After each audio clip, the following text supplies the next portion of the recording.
Ok, on y va. Même Chet Amoud Aleph, en haut de la page, la deuxième ligne d'en haut. Rabba ve Rabbi Zera ikleu levei reish galuta. Ok, Rabba ve Rabbi Zera était de passage visité dans la maison du reish galuta, qui était l'exilarque. Chazia ou Chazua lahu abda de Anar Kuza de Maya à Puma de Kumkuma. Ils ont vu dans la maison de l'exilarque un Eved, un serviteur, qui a placé un verre, Kuza, avec de l'eau apparemment froide, à Puma de Kumkuma, sur un meicham de l'eau chaude. Okay, il a fait ça pendant le Shabbat. L'eau froide, un verre d'eau froide sur le Kumkuma eau. Nazia Rabba. Rabba l'a grondé. Amale Rabbi Zera. Rabbi Zera a demandé Maïshna mi meicham al gabe meicham. Il dit ok, mais pourquoi on sait que placer un meicham d'eau chaude sur un autre meicham d'eau chaude, c'est permis? Pourquoi ça c'est interdit? La question elle-même est un peu bizarre. Amale, oui, hatam okumei kamokim. Il dit dans le cas d'un meicham que tu places sur un autre meicham, c'est pas juste, ça préserve la chaleur, ça ne va pas chauffer. De toute façon, l'eau chaude qui est en haut, elle est chaude, et l'eau chaude qui est en bas, il va préserver la chaleur. Ça c'est ça, okumei kamokim. Tandis que le verre d'eau froide, haka oludei kamolid. Tandis qu'ici, il va chauffer, il va faire bichou.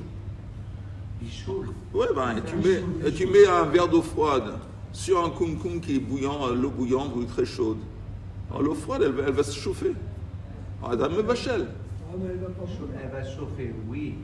Elle ne va pas bouillir, mais même chauffer de l'eau, ça aussi, c'est mevachel. Chauffer, c'est mevachel? Oui. Ouais. Encore une fois, il y a des degrés de chauffer, mais attends. Prends mon café, ouais. C'est refroidi. Oui. Verse un petit peu d'eau chaude dedans.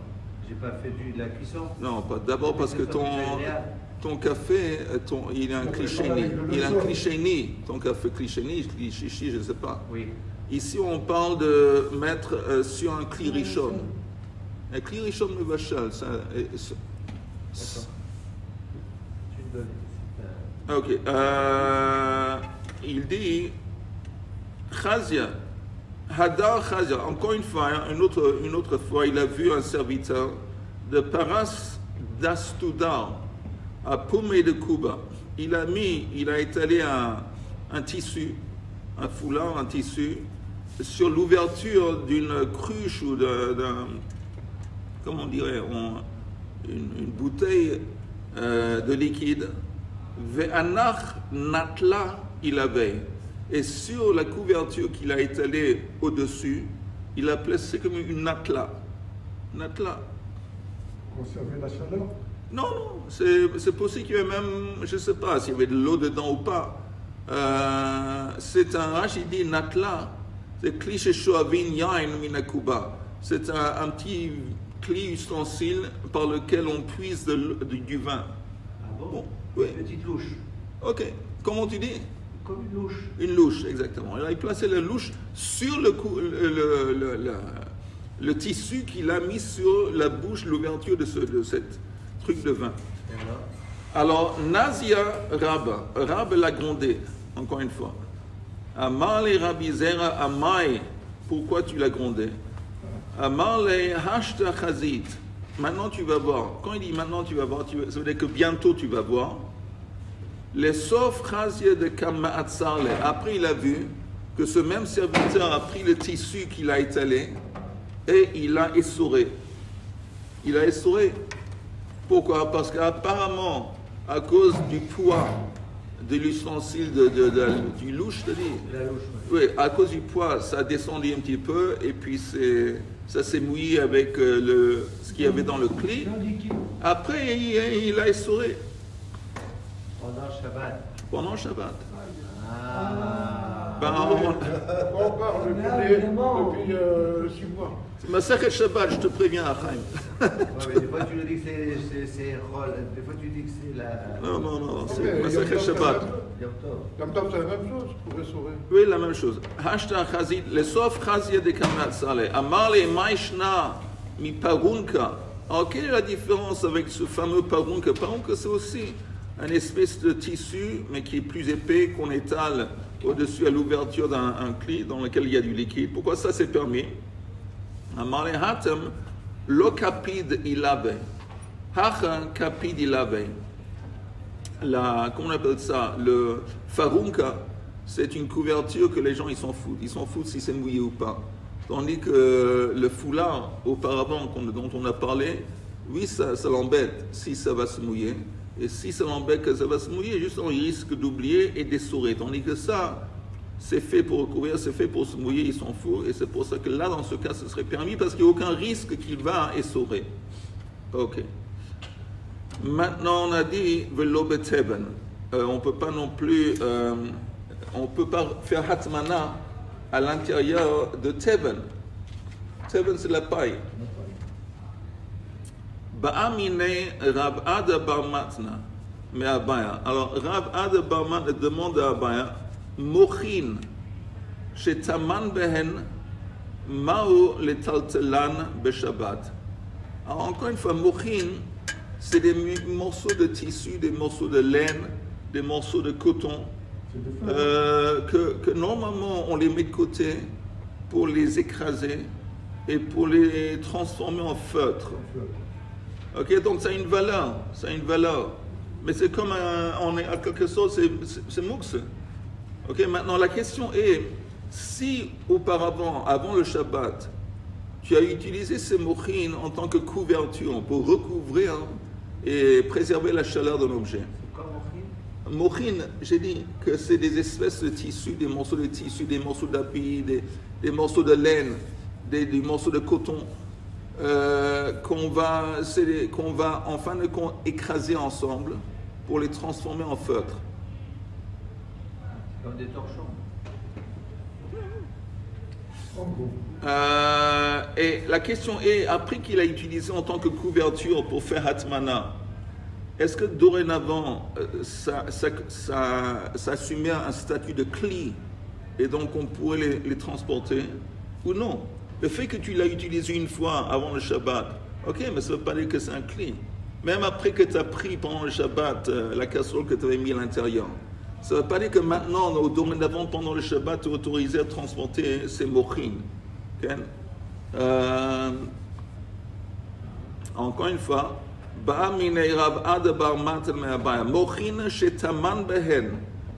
qu'il a utilisé pour recouvrir un objet, une casserole, il lui a répondu,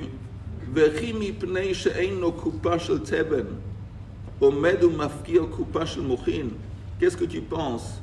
Tu penses parce que comme il n'avait pas à portée de main une boîte de paille, à cause de ça, il va abandonner cette boîte de mochin.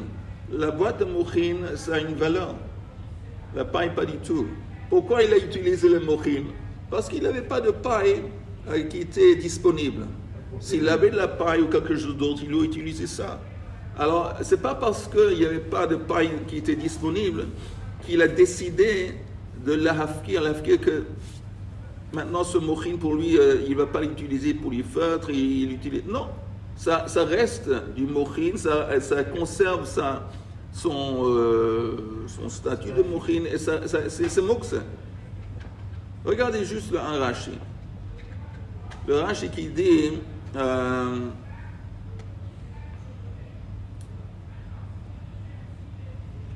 Regardez, Omed ou Mafkir l'écart.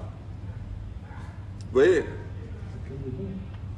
Même regardez le Mochin, le titre du Rashi qui commence le mot Mochin. Vous voyez? Rashi, Mochin, Einan ela la'asot mehen levadin. Shekorin palter, feutre. Ou muksin hen, les melacha. Donc en fin de compte, ces morceaux de tissu sont considérés comme ils sont mis de côté pour en faire un travail. Ils sont muksé. Ve'asur le taltalan. Ve'ilu shetaman behen,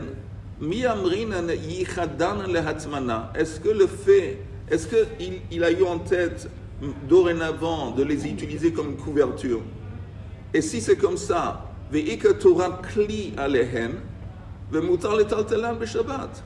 oh, l'eau. La question, le Rashi est clair. Okay. Encore un Rashi, Omed ou Mafkir, le car Kupa, chez Mochin, chez Damer. Hein? Pourquoi vous avez aidé Rashi? Bah écoute, moi je t'ai expliqué après que j'ai lu le Rashi. Alors je voulais que vous allez voir le Rashi dedans. Omed ou Mafkir, le car Kupa, chez Mochin, chez Damer, Yekarin. Un derech bekar. Si une fois le type il a utilisé le mochin, ça ne veut pas dire encore une fois qu'il a abandonné l'idée de les transformer en feutre. C'est une fois qu'il a fait ça parce qu'il n'y a rien d'autre disponible à portée de main pour utiliser, pour recouvrir. Néanmoins, même si tu l'as utilisé une fois pour recouvrir, ça reste moukse après que tu as pris la casserole. On continue dans la Gemara. Leima Messayer Alei, disons que l'enseignement suivant va apporter un support à ce qu'on vient de dire. Tomnin begizei tsemer ou betzipei tsemer ou beleshnosh l'argoman ou bemochin. On peut recouvrir avec toutes ces espèces de morceaux de laine, oui, et des mochin, ve'ein metzaltelin otan. Et c'est écrit apparemment qu'en dépit du fait qu'on a précédemment utilisé ces étoffes et ces des morceaux de tissu de laine, on ne peut pas, après, les transporter. Donc apparemment, c'est une preuve qu'on ne peut pas. La Gemara dit, si tu te sers de cette source, ce n'est pas une bonne preuve. Imishumha lo iria. Harikama, parce que c'est comme ça qu'il faut comprendre ce que tu viens de citer. Im lo taman behen, ein metzaltelinotan. C'est pas qu'il les a utilisé auparavant pour recouvrir, c'est que si il n'a jamais utilisé ces étoffes et ces morceaux de tissu en tant que couverture, tu ne peux pas les transporter parce qu'ils sont mukse mechamat melacha, parce qu'ils sont mis de côté normalement pour être transformés en feutre. La Gemara dit, bon, si c'est ainsi, cet enseignement, il est pachout. C'est évident que la nature de ces choses, c'est mukse. Et s'il les a jamais utilisés en tant que couverture, ben c'est évident que c'est mukse. Quel est le chidouche? Ihachimai le memra. Mahu de tema. Qu'est-ce que tu aurais pu dire? Chazei le misga alayu. Comme Ashmalan. On aurait pu dire que ces morceaux de laine et ces morceaux d'étoffe, on peut les utiliser par exemple en tant que coussin, pour s'asseoir dessus, pour s'allonger dessus. Et donc, comme ils auraient pu être utilisés de cette façon, peut-être ils ne savaient pas mokse. On te dit que non. Que normalement, le statut, disons le rôle normal, l'utilisation normale de ces morceaux de tissu et d'étoffe, c'est mokse, c'est pour les transformer en feutre. Et le fait que tu pourrais, si tu voulais, les utiliser en tant que coussin ou en tant que truc sur lequel tu t'allonges, ça ne change rien et c'est mokse, comme Hashmala. Ok. 2 points. On est arrivé à Memchet. Salut Ali. Memchet Amoud Aleph. Et on est arrivé aux 2 points. C'est le dernier tiers de la ligne, de la page plus ou moins. Après le Kamash Mlan. Memchet Amoud Aleph, à peu près 12 lignes d'en bas. Rav Chisda Shara le Ahadura Oudra le Bey Sadia Beshabbat. Rav Chisda a permis de remettre la Hadura, Oudra Rachidi, encore une fois de mochin, des morceaux d'étoffe et de tissu, de laine. Il a permis de les remettre à l'intérieur du coussin. Vous avez comme un coussin, vous avez comme un, comment on appelle ça, les choses sur lesquelles on met la tête pour dormir. Une tête d'oreiller. Et l'intérieur est sorti, est tombé. Le Shabbat, il permet de remettre ça dedans à l'intérieur. On attaque avec la chose suivante. Rav Chanan bar Chisda le Rav Chisda. Matirin beit tzavar beshabbat. Beit Tzavar, c'est le cou.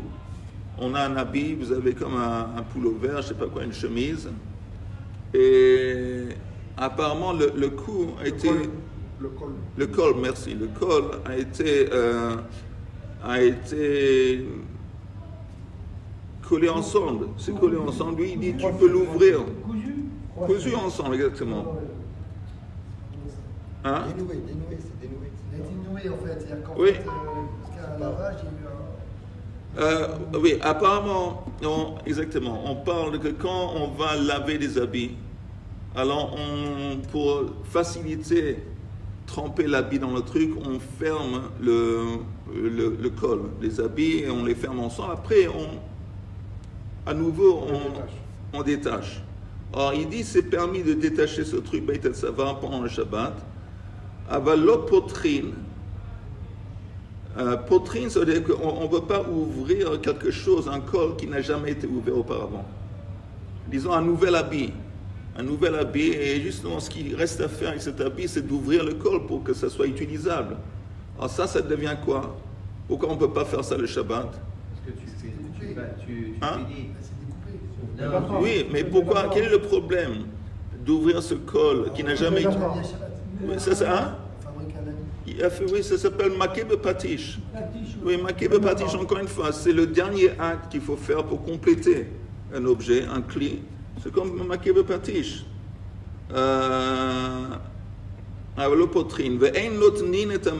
Et c'est écrit, tu ne peux pas mettre les étoffes et tout ça à l'intérieur d'un coussin.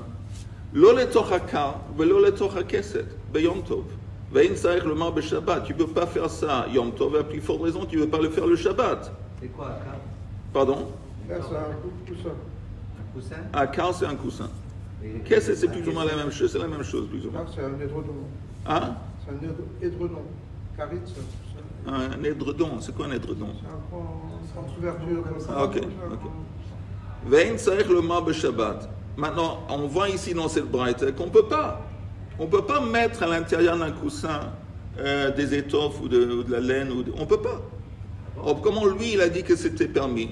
Pourquoi auparavant, Rav Christ a permis justement de remettre des étoffes à l'intérieur d'un coussin ou d'un porte, d'un truc, un karit, Édredon. édredon. Et Tanya, la Gemara explique, elle dit lo kasha. Ha bechadati, ha be'atike. Un, on parle d'un nouveau, l'autre, on parle d'un ancien. C'est quoi nouveau et ancien? Que si c'est par exemple un coussin qui est ancien dans le sens auparavant on a déjà mis, c'était déjà rempli, et puis pendant le Shabbat c'est tombé, l'intérieur de ce coussin est tombé par terre. On a le droit de remettre à l'intérieur l'étoffe. Mais chadati, c'est à nouveau. Là, on ne peut pas remplir le coussin, parce qu'en faisant ça, on est en train de faire un cli. C'est pour ça que c'est interdit. Donc quand c'est à nouveau, on n'a pas le droit, mais l'ancien, on a le droit. Exactement. Tanya Nami Hachi, il y a une braïta qui enseigne la même idée.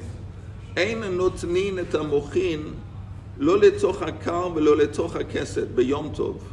On ne peut pas introduire ce coton, ces étoffes à l'intérieur d'un coussin ou d'un édredon pendant Yom Tov, vein tzarich lomar b'Shabbat, et puis il faut raison le Shabbat. Mais nashru, s'ils ont tombé de l'intérieur, ils se sont versés dehors, machazirim otan b'Shabbat, vein tzarich lomar b'Yom Tov. On a le droit de les remettre le Shabbat, et puis il faut raison pendant Yom Tov. Amar Rav, ce cours est dédié à la réfoua shlema au mira de Raphaël Yishai Eliyahu Ben Ronit, ensemble avec tous les malades en Israël. Amar Rav Yehuda Amar Rav, Apoter Beit Tzavar B'Shabbat Chayav Chatat.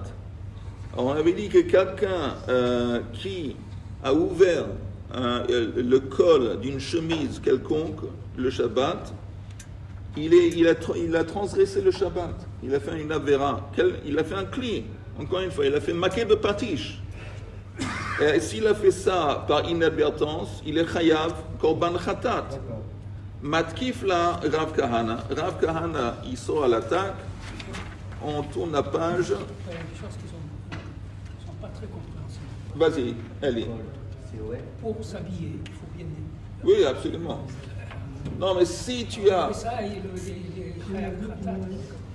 Si, disons, tu as un habit nouveau qui vient d'être fait par l'artisan ou par le type, il y a un habit, un khadash, et il n'a pas encore ouvert le col il est cousu ensemble. Alors, si tu ouvres ça pendant le Shabbat, à ce moment, tu es en train de fabriquer le chemise, tu la rends utilisable. Matkif la Rav Kahan en haut de la page suivante, Ma ben zou les megupat chavit.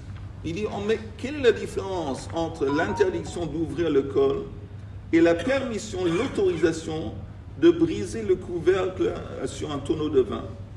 S'il y a un couvercle sur un tonneau de vin, on a oui le droit de briser pour accéder, pour utiliser le tonneau, pour accéder au vin. Pourquoi ça c'est permis, tandis que la chemise, apparemment c'est la même idée, et ça c'est interdit.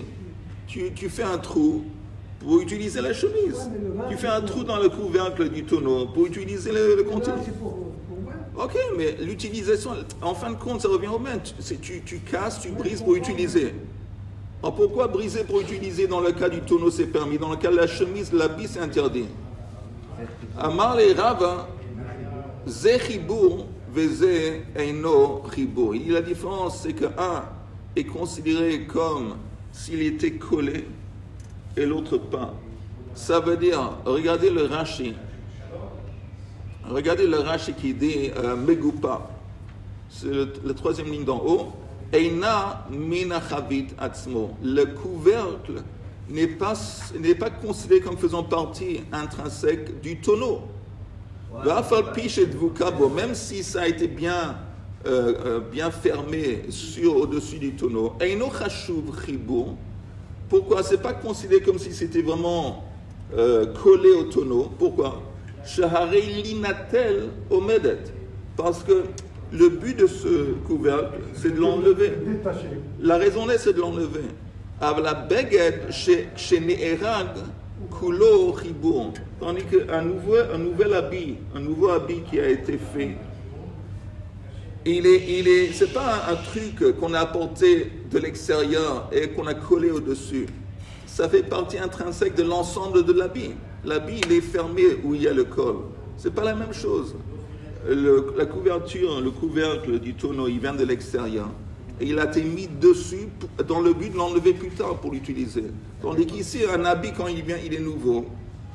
Il n'y a pas un truc extérieur qu'on a mis, et voilà, c'est différent. Le couvercle du tonneau, il fait penser à la roue du chariot.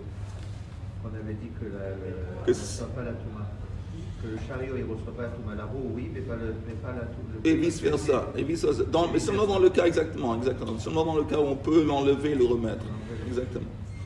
Rami Yermia, les Rabbi Zera. Yermia, il attaque Rabbi Zera. Tnan, c'est enseigné dans une Mishnah. Shlal shel kovsin.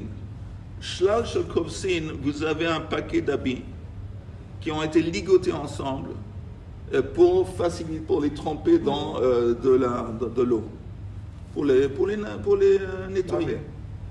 Pour les nettoyer? Oui, les laver. Ça, c'est un.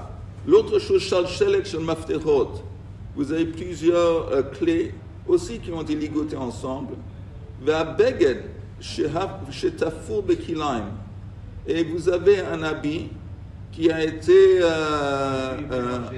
plusieurs morceaux. Il y a plusieurs morceaux de l'habit qui ont été rattachés ensemble avec un fil de chatnez. Disons que l'habit il est en laine. Non, ça c'est tafour. Oui, tafour. Il a été cousu ensemble. C'est pas simplement attaché, ça veut dire que ça a été oui. cousu. Oui, cousu. Ils ont été attachés avec un fil cousu, avec un morceau. Avec le fil lui-même, il est chatnez. Ah, tu parles que toi, le fil est chatnez, j'avais pensé que le beged il est chatnez. Non, le beged non. C'est le beged lui-même, il est pas chatnez. Mais il y a des morceaux du beged qui ont été collés ensemble avec un fil qui chatnez, un fil de coton et l'habit il est fait de laine.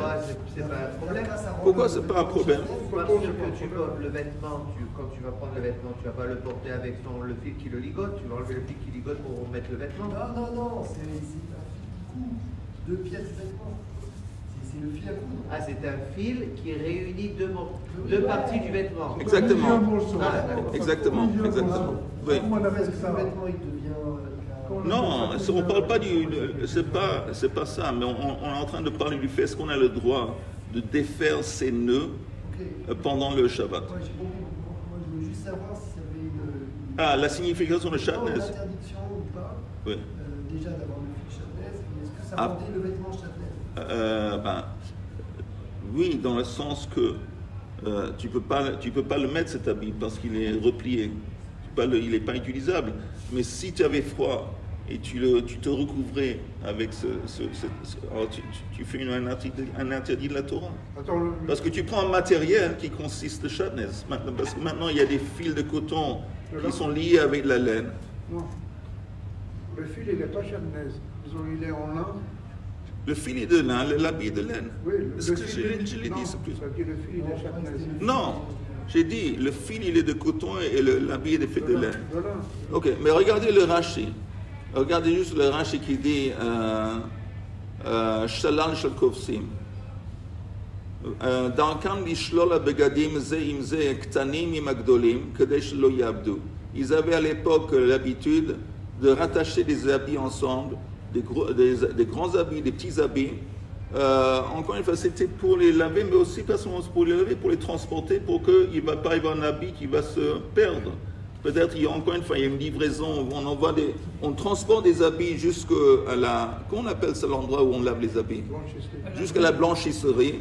On a peur que les habits vont se perdre, donc on les ligote. Deuxième Rashi qui dit « Vebeget shetefaro bekilan ». C'est 2 morceaux de l'habit qui est fait de laine, de beget semer, chez Tefaro Bachut shel Pishtan. De Vadaï Sofo l'Ikara, Beliberet Zemizé, Meshumiso Kilaim. Bon, c'est évident, Rachidi, que le fil, on va bientôt le déchirer, parce que sinon il va y avoir un problème de Kilaim. Et Vechen Shalal shel Kovsin, Sofani est la même chose avec le fil qu'on a utilisé pour attacher les habits.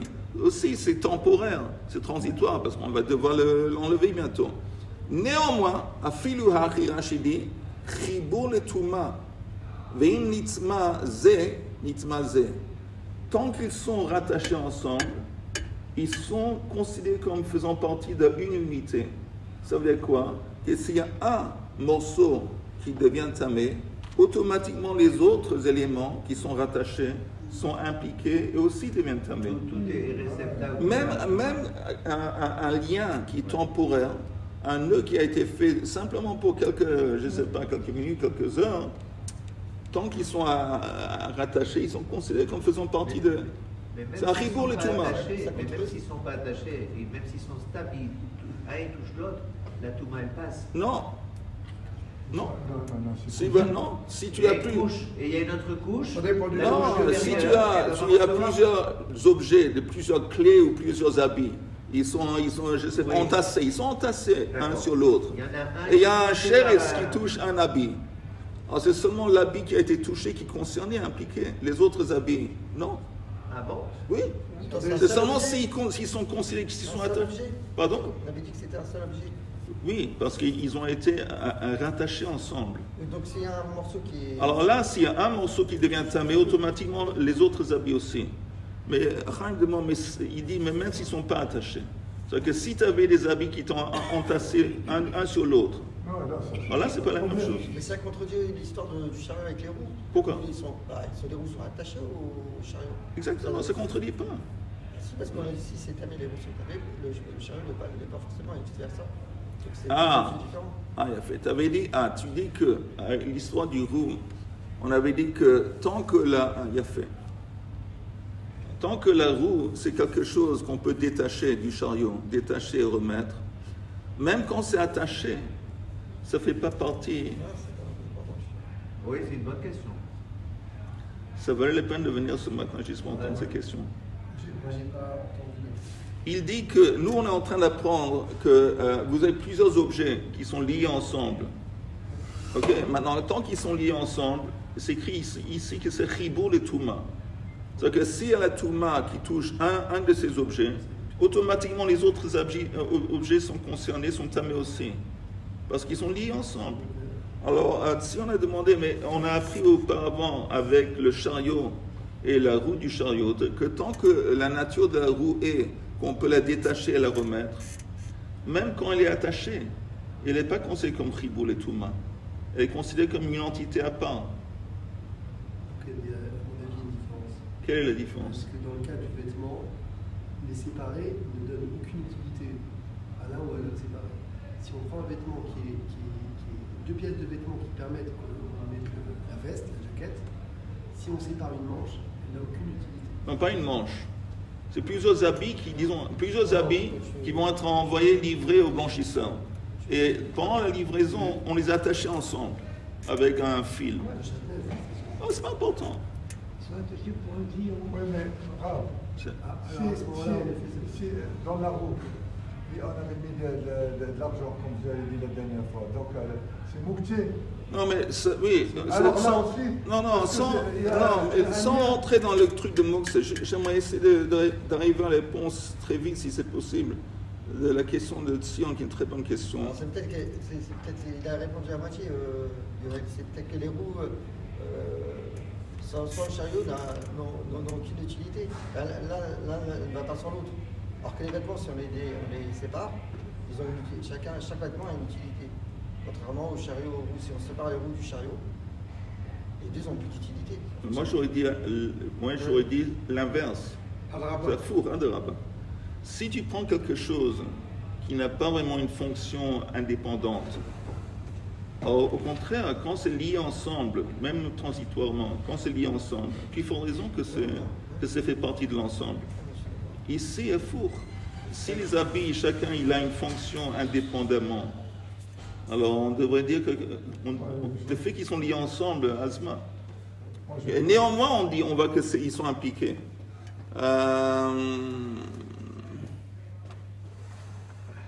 On va.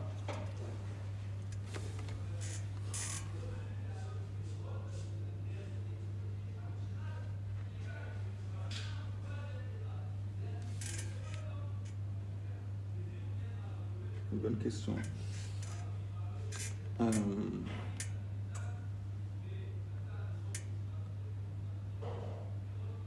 On va voir, on va continuer dans le Gemara. Ça, c'est un truc important. Il faut à tout prix répondre à cette question. En ce moment, je n'ai pas de réponse, mais l'inada. On continue dans la Gemara, peut-être à Bemshech, à Narnigre. La Gemara dit Chibour le Tuma'ad Shiatril. Encore, je répète, Nan, Shlal shel kovsin veshalshelet shel maftechot ve'abeget shu tafur bekilaim. Chibour le Tuma'ad Shiatril latir.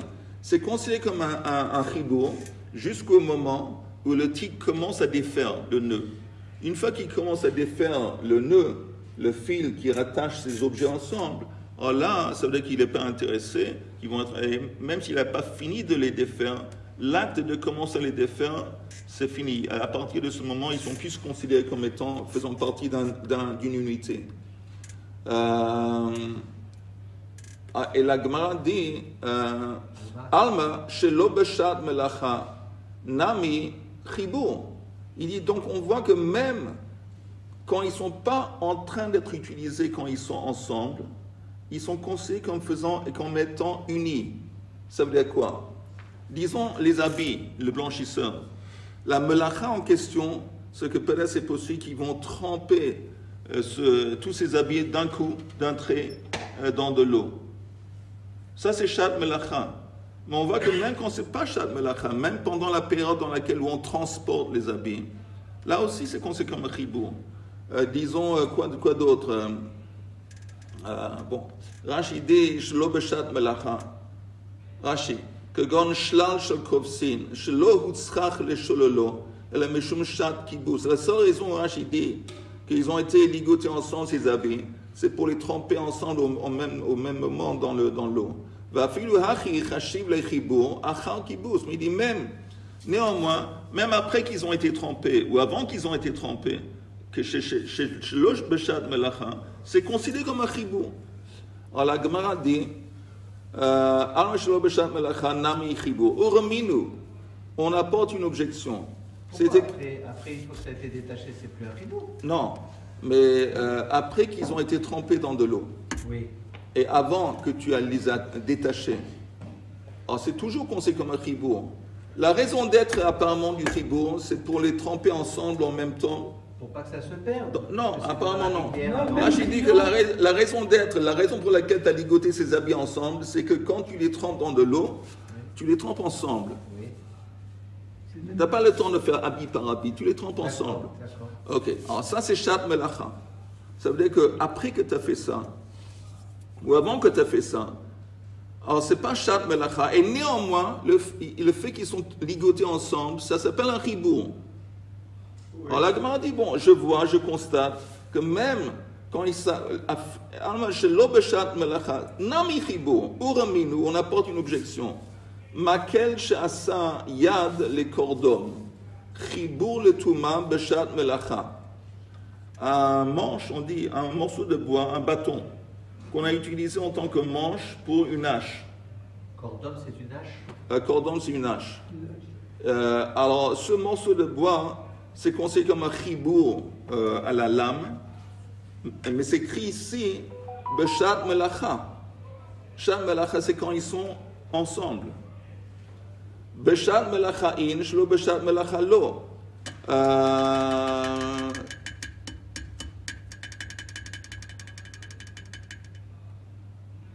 Ok.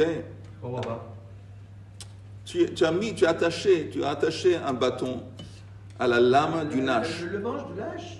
Pardon. Le manche de la hache. Oui, pour utiliser une hache. Tu as pris un manteau, un bâton en tant que manche pour une hache. Oui.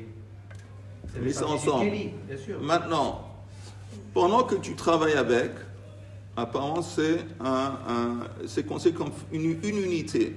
C'est-à-dire que s'il y a un chéretz qui touche le bâton, la lame aussi elle est tamée et vice versa. Okay. Mais quand tu arrêtes de travailler avec, tu arrêtes de travailler avec, à partir de ce moment, c'est plus considéré comme une unité. Qu'est-ce que c'est logique alors? Alors, mais ça contredit ce qu'on a dit avant, avec les habits, les maftechot et tout ça. Là-bas, on a dit qu'ils sont considérés comme faisant partie d'une unité, même chez l'Obeshat Melacha. Ici, attends, Chaim, apparemment, on voit une contradiction. Alors, la Gemara dit, Hatam, Namar le Hatam, chez l'Obeshat Melacha, Adam asui les orko le beinaïtsim. Il y a une différence. Là-bas, quand tu arrêtes d'utiliser la hache, apparemment à l'époque, tu détachais le bâton et tu le jetais avec d'autres morceaux de bâton, d'autres morceaux de bois. Tandis que hacha shelo beshat melacha nami nichele dei mitanfu hada mechavar lehu. Il dit tandis qu'ici, même après que tu as trempé les habits, par exemple, dans de l'eau, tu as intérêt à les garder attachés ensemble après. Parce que dans le cas où, plus tard, à nouveau, ils vont se salir, maintenant c'est tchic-tchac. Tu les remets, tu les replonges ensemble. Donc, il dit c'est différent, la nature est différente. Avec la hache, une fois que tu as fini, aucun intérêt de les laisser coller ensemble. Et normalement, la coutume était que tu détaches. J'ai trouvé le morceau de bois qui convient à mon morceau de lame. Et après, ça va être une galère de retrouver le même morceau de bois. Donc, je le laisse attaché à ma hache. Qu'est-ce que je vais jeter le bois et puis après me casser la tête à chercher un morceau et à couper et à faire pour pouvoir le rentrer dedans. Je le laisse directement attaché à la hache. Alors, si c'était selon le scénario que tu viens de présenter, et c'est incomparable à un autre scénario de Shalal Shel Kofsim, Shalal Shel Maftechot, le Begel Shutafon. Pourquoi c'est incomparable? Parce qu'on parle d'un lien qui est transitoire. Qui est pas kavua. Toi, tu parles d'un scénario, c'est kavua. Comme tu dis, le type, il dit, bon, ça marche, gamarnu. Ici, non, on parle d'un lien qui est transitoire. Et apparemment, il y avait des haches par lesquelles on introduisait un manche. Et après qu'on finissait de travailler avec, on détachait le manche, on le mettait de côté. Donc, de ce point de vue, c'est différent. Parce que en dépit du fait que avec les habits, avec d'autres choses, on est intéressé que ça reste tout de même attaché même après. Besura matnula le hashma'ata mishme de Rav Chisda. En Soura, c'est une ville en Bavel, on a enseigné ça au nom de Rav Chisda. Bepumbadita, une autre ville en Bavel, matnu mishme de Rav Kahana. V'amrila mishme de Rav. C'est quoi? Qu'est-ce qu'on a enseigné la chose suivante? Man tana ha milta. Qui a enseigné la chose suivante? De Amur Abanan, kol ha-mechubar lo rehu kamo. N'importe quelle chose qui est rattachée à quelque chose d'autre, il est considéré comme faisant partie de lui, de cet objet, et c'est une unité. Qui dit ça? Amar Rabbi Yehuda Amar Rav, Rabbi Meir. Cette opinion, c'est l'opinion de Rabbi Meir, comme c'est enseigné dans une Mishnah. Beit ha-pach, ve beit ha-tavlin, ve beit ha-ner, shebekira, mitamin b'maga, ve'in mitamin b'avir, divrei Rabbi Meir. Vous avez kira, c'est un four. Maintenant, le four, c'est possible à l'époque, le four, qu'il avait à côté des récipients, des petits creux qui étaient utilisés en tant que récipients. Ou pour mettre dedans, regardez, Beit ha-pach, c'était pour mettre dedans de l'huile. Un petit creux dans le four à côté pour verser de l'huile dedans, ou tavlin, ou pour mettre des épices, ou Beit ha-ner, dans lequel on mettait des bougies. Maintenant, est-ce que ces morceaux, ces choses qui sont attachées au kira, au four, est-ce qu'ils font partie ou pas? Il s'est écrit ici que mitamin b'maga, vein mitamin b'avir, dit Rabbi Meir. Rabbi Meir dit qu'ils sont considérés comme faisant partie d'un ensemble vis-à-vis de maga, touma, que s'il y a un contact avec quelque chose de tamé qui a touché le four, ces récipients sont également concernés. Et si c'est les récipients qui ont été touchés par la touma, le four aussi est concerné. Mais pas ba'avir. C'est quoi pas ba'avir? Si, par contre, le four, disons, il fait danger. Si quelque chose qui a été introduit à l'intérieur de l'espace des petits récipients, et qui n'est pas touché, alors là, non. Ils ne sont pas considérés comme faisant une unité. Ça, c'est Rabbi Meir. Dans quelques minutes, on finit. Rabbi Shimon metaher. Rabbi Shimon dit non. C'est des objets à part. Alors la Gemara dit, Bishlam le Rabbi Shimon. Je comprends l'opinion de Rabbi Shimon. Que ça va lave que kira damu. Parce que lui, il dit que ces éléments, ces boîtes en quelque sorte, qui sont rattachées au four, c'est des objets à part. Ils ne font pas partie de la kira. Donc il n'y a pas de problème. Ils sont pas, encore une fois, si un morceau devient tamé, ça ne concerne pas les autres. Elle a les Rabbi Meir, mais en ce qui concerne l'opinion de Rabbi Meir, ik kira damu, si tu les considères comme faisant partie de la kira, du four, afilu ba'avir, nami tamu. Même si un est devenu tamé à cause d'une touma qui a été posée à l'intérieur de l'espace, ça devrait aussi rendre l'ensemble tamé. Il lave que kira damu, et si tu ne le considères pas comme faisant partie du four, même en ce qui concerne un contact direct à la touma, ça ne devrait pas impliquer les autres morceaux. C'est ni ça ni ça. Et la Gemara finit en disant le olam lave que kira damu. En fin de compte, le four, ces objets ou ces morceaux qui sont introduits à l'intérieur, qui sont attachés au four, ils ne sont pas considérés comme faisant partie du four. Et alors si c'est comme ça, pourquoi Rabbi Meir dit que b'maga, l'ensemble est tamé? V'rabananhu de gazrubehu. C'est les rabbanan, c'est un interdit de rabbanan.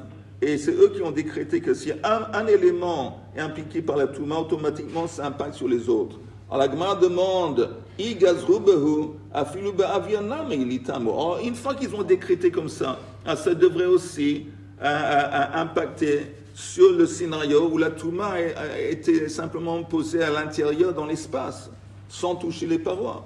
Pourquoi ça c'est différent? Et la réponse est Abdu behu Rabbanan hekera. Les Rabbanan ont fait un signe. Souvent c'est comme ça. Quand les Rabbanan ils établissent un statut de touma, ils font un signe pour communiquer aux autres que c'est seulement une touma de Rabbanan. Pourquoi? Qui est heichi de lo'ate le misraf alei truma ve kodashim, pour empêcher que les gens vont brûler de la trouma ou des kodshim, ça veut dire quoi? Vous entendez?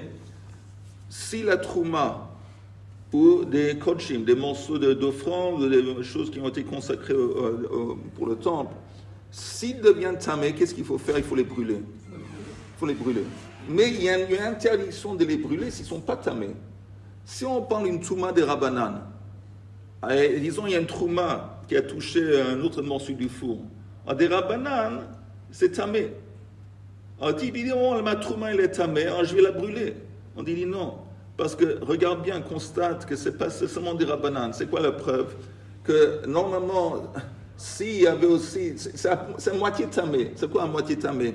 Si on avait dit un morceau de trouma qui rentre dans l'espace d'un de ces objets, alors ça ne concerne pas le reste. Ça n'existe pas avec. Ou c'est entièrement tamé, ou c'est pas entièrement tamé. Mais s'il n'y a pas moitié-moitié, ils ont fait exprès de faire moitié-moitié pour exprimer aux autres que c'est seulement une touma des Rabbanan. Et pour qu'à faire? Pour empêcher le scénario où quelqu'un va brûler kodshim ou trouma qui est entré en contact avec. Et qu'est-ce qu'il en fait de cette trouma? Il ne peut pas la manger, il ne peut pas la brûler. Par raison, il ne va pas la brûler, il ne peut pas la brûler, mais il ne veut pas la manger non plus. Qu'est-ce qu'il fait avec? Peut-être. C'est une bonne question, c'est une deuxième bonne question. Mais il faut surtout arriver à répondre à ta question aussi. Oui, avec la roue du char, quelle est la différence? L'ined.